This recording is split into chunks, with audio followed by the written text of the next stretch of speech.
Hello दोस्तों, मैं Manvendra sir STD24 SPN में आपका स्वागत करता हूं। आज मैं आपको भारत के नियंत्रक एवं महालेखा परीक्षक के बारे में बताऊंगा। पेपर में इससे क्वेश्चन, अगर पॉलिटिक्स से क्वेश्चन बना तो इससे भी क्वेश्चन बनने की बहुत ही संभावना रहती है। अगर आप किसी भी कंपटीशन एग्ज़ाम की तैयारी कर रहे हैं तो हमारे इस वीडियो को ज़रूर देखना और इससे आपको बहुत ही लाभ मिलेगा। भारत के नियंत्रक एवं महालेखा परीक्षक के बारे में आर्टिकल नंबर 148 से लेकर 151 तक बताया गया। भारत के महालेखा परीक्षक कौन है? अनुच्छेद 148 यानी कि 148 कहता है कि संघ एवं राज्य, संघ बोले तो केंद्र सरकार एवं राज्य सरकार, संघ एवं राज्य सरकार अपने आय एवं व्यय का लेखा करने के लिए एक कैग की नियुक्ति करते हैं। यानी कि चाहे वो राज्य सरकार की बात हो या केंद्र सरकार की, तो अपने आय एवं व्ययों का लेखा रखने के लिए एक कैग की नियुक्ति करते हैं। ये भारतीय लेखा विभाग के मुखिया होते हैं। यानी कि जो भी खर्चे हैं, यानी भारतीय लेखा विभाग, यानी कि भारत में जो भी खर्चे हैं और जो भी आय है उनकी लेखा विभाग के मतलब होता उनका जांच, मतलब आय ब्यौरा 19 यानी आय और व्यय का ब्यौरा इनके पास होता है। यह लोक वित्त या सार्वजनिक धन, लोक वित्त या सार्वजनिक धन का मतलब होता जनता का धन, यानी कि जनता का पैसा। यानी यह लोक वित्त एवं सार्वजनिक धन के संरक्षक होते हैं। यानी और संरक्षक होने के साथ साथ देश की संपूर्ण वित्तीय व्यवस्था का भी संरक्षण होता है। यानी कि भारत की जो संपूर्ण लोक वित्तीय व्यवस्था है,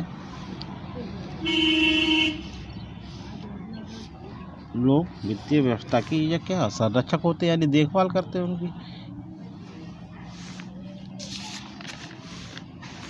अब बात आती है कि इनकी नियुक्ति कौन करता है। तो इनकी नियुक्ति जो है वो राष्ट्रपति महोदय करते हैं।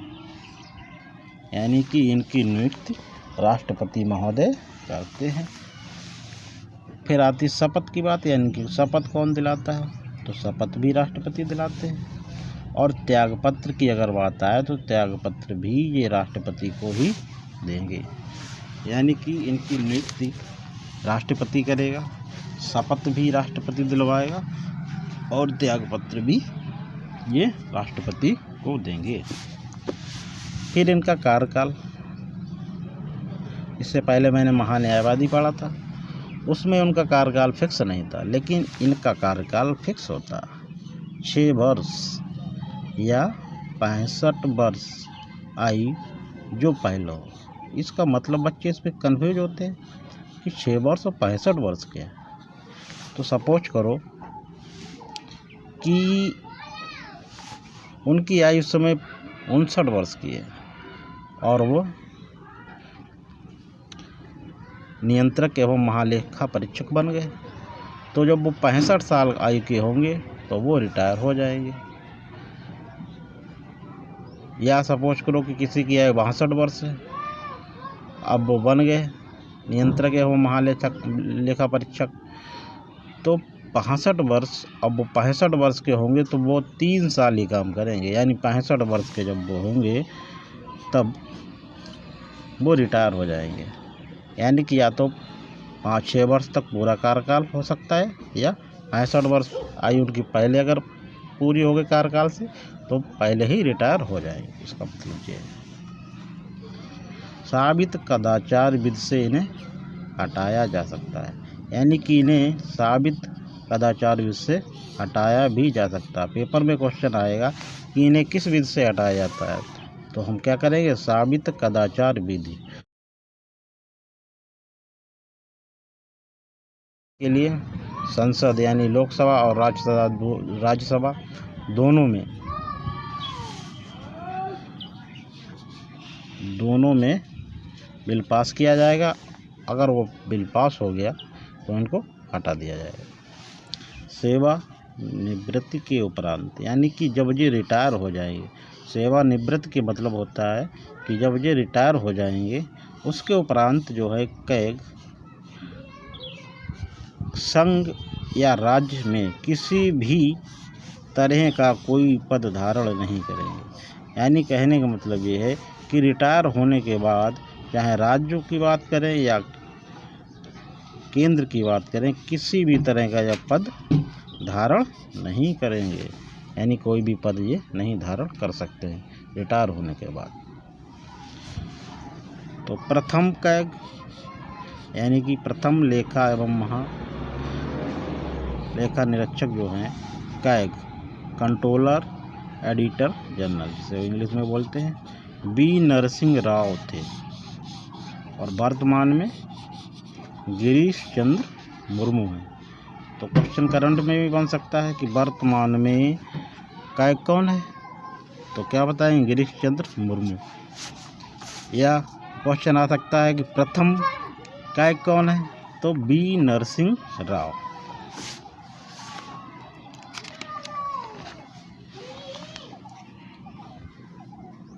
अब दोस्तों देखते हैं इनकी कार्य एवं शक्तियाँ, यानी क्या कार्य इनके हैं और क्या शक्तियाँ हैं। कार्य एवं शक्तियों के बारे में अनुच्छेद 149 में बताया है। इनका क्या कार्य है, कैग का क्या कार्य है, तो इनका कार्य यह है, केंद्र सरकार में इनका कार्य अलग है और राज्य सरकार में अलग है। यानी कि जो भी इनके पास लेखा जोखा है ये उसकी रिपोर्ट बना कर देते हैं। एक रिपोर्ट बनाएंगे और वह रिपोर्ट राष्ट्रपति को सौंप देंगे। यानी कि पूरे साल का जो लेखा जोखा है या सपोज करो थोड़े दिन का जो भी है लेखा जोखा, तो वह रिपोर्ट ये राष्ट्रपति को देंगे। अच्छा, वो राष्ट्रपति इस रिपोर्ट का क्या करेंगे कि उसे संसद में रखेंगे, संसद में रखेंगे। यानी कि जो भी रिपोर्ट इन्होंने बनाई है वह रिपोर्ट ये राष्ट्रपति को देंगे, राष्ट्रपति महोदय इसे संसद में रखेंगे और संसद में जो भी सदस्य है इस पर चर्चा करेंगे।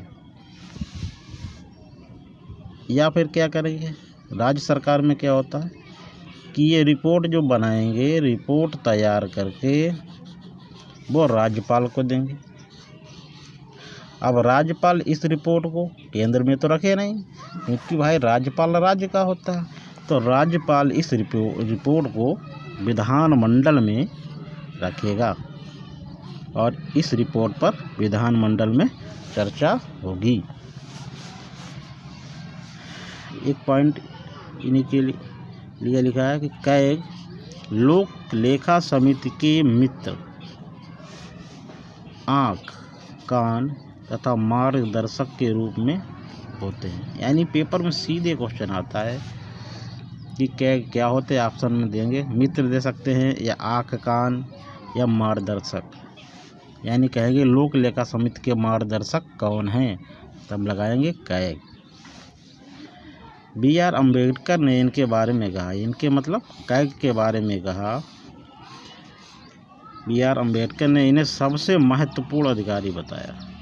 यानी जो हमारे भीमराव अम्बेडकर थे उन्होंने इन्हें भारत के सबसे महत्वपूर्ण अधिकारी के रूप में बताया।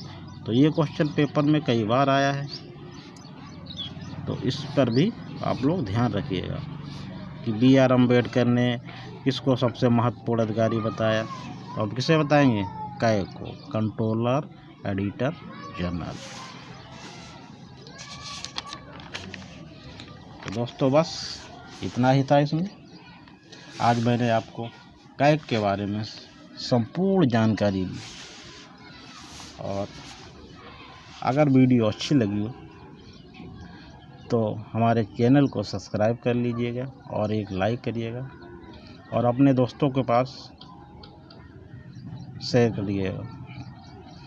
और दोस्तों एक नोट्स, प्रॉपर नोट्स आप लोग ज़रूर बना लीजिएगा। पॉलिटी, इस समय मैंने पॉलिटी पढ़ा रहा हूँ और पॉलिटी का ये लेक्चर नंबर 5 है, सॉरी लेक्चर नंबर 6 है ये।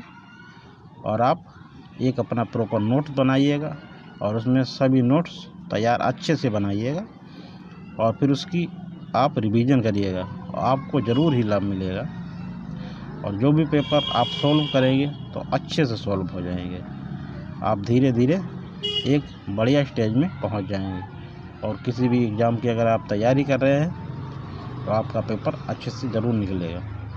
तो दोस्तों हम बिल्कुल जीरो से पढ़ा रहे हैं, तो आप लोग लगे रहिएगा। और जो कमज़ोर बच्चे हैं तो वो बिल्कुल शुरू से पार्ट नंबर 1 से देखिएगा, आपको बहुत ही इससे लाभ होगा। तो आज के लिए दोस्तों इतना। थैंक यू, धन्यवाद। जय हिंद, जय भारत।